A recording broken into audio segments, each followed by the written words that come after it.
Brasília Rodrigues, Carol Rosito trouxe a informação agora há pouco desse café da manhã com ministros, em que o presidente Jair Bolsonaro cita 1964 e diz: a história pode se repetir. Na primeira fala, na primeira entrevista do presidente Jair Bolsonaro, é dado esse tom. Quero sua análise sobre isso, por favor.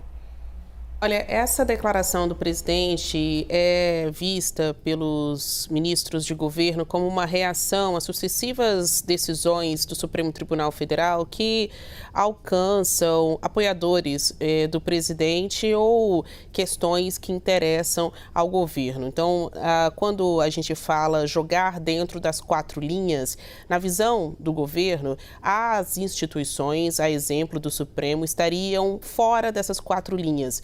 Então, tentando justificar um golpe ou algo do tipo, o presidente coloca a culpa em outros poderes, né? Então, ele diz que poderia jogar fora das quatro linhas porque já estão fazendo isso. Eu ouvi de um interlocutor de primeira linha do presidente Jair Bolsonaro que ele dá sinais antes de fazer alguma coisa. E que é importante ficarmos ligados, atentos aos seus discursos.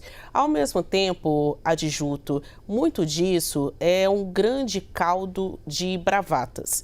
Do ponto de vista prático, para além dos discursos, quando há conversas diretas com instituições que poderiam estar eventualmente ao lado de golpistas, estas instituições dizem que não compactuariam com uma ruptura institucional no país. O que significaria um golpe no Brasil em pleno 2022? O que significaria o Poder Executivo, o governo federal, jogar fora das quatro linhas? É um discurso, obviamente, perigoso, que acaba incitando outras práticas, esticando a corda, mas do ponto de vista prático, concretamente falando, não dá para acreditar em um golpe, em uma ruptura em pleno 2022, passada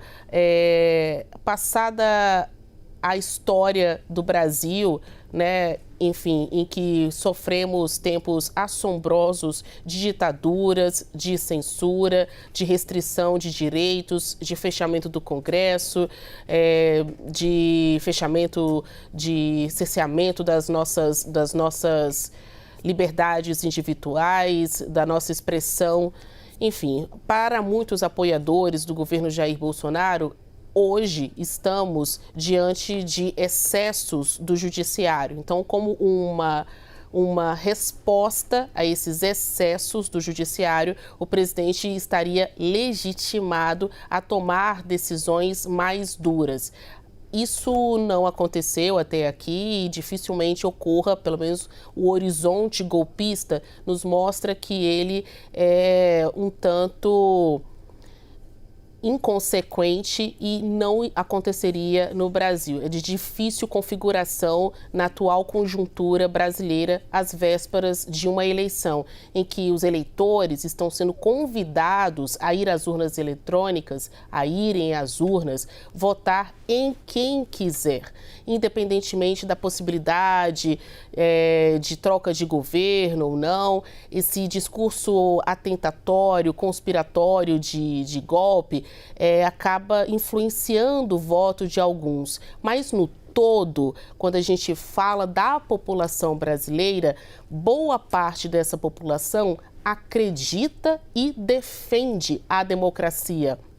Não compactua com algumas dessas bandeiras que a nossa produção viu aí espalhada pela esplanada dos ministérios, que trata da possibilidade de impeachment de ministro do Supremo, fechamento das cortes, a possibilidade do retorno da monarquia. É um outro Brasil. Não é esse que a gente tem hoje em 2022 e dificilmente será o Brasil de 2023.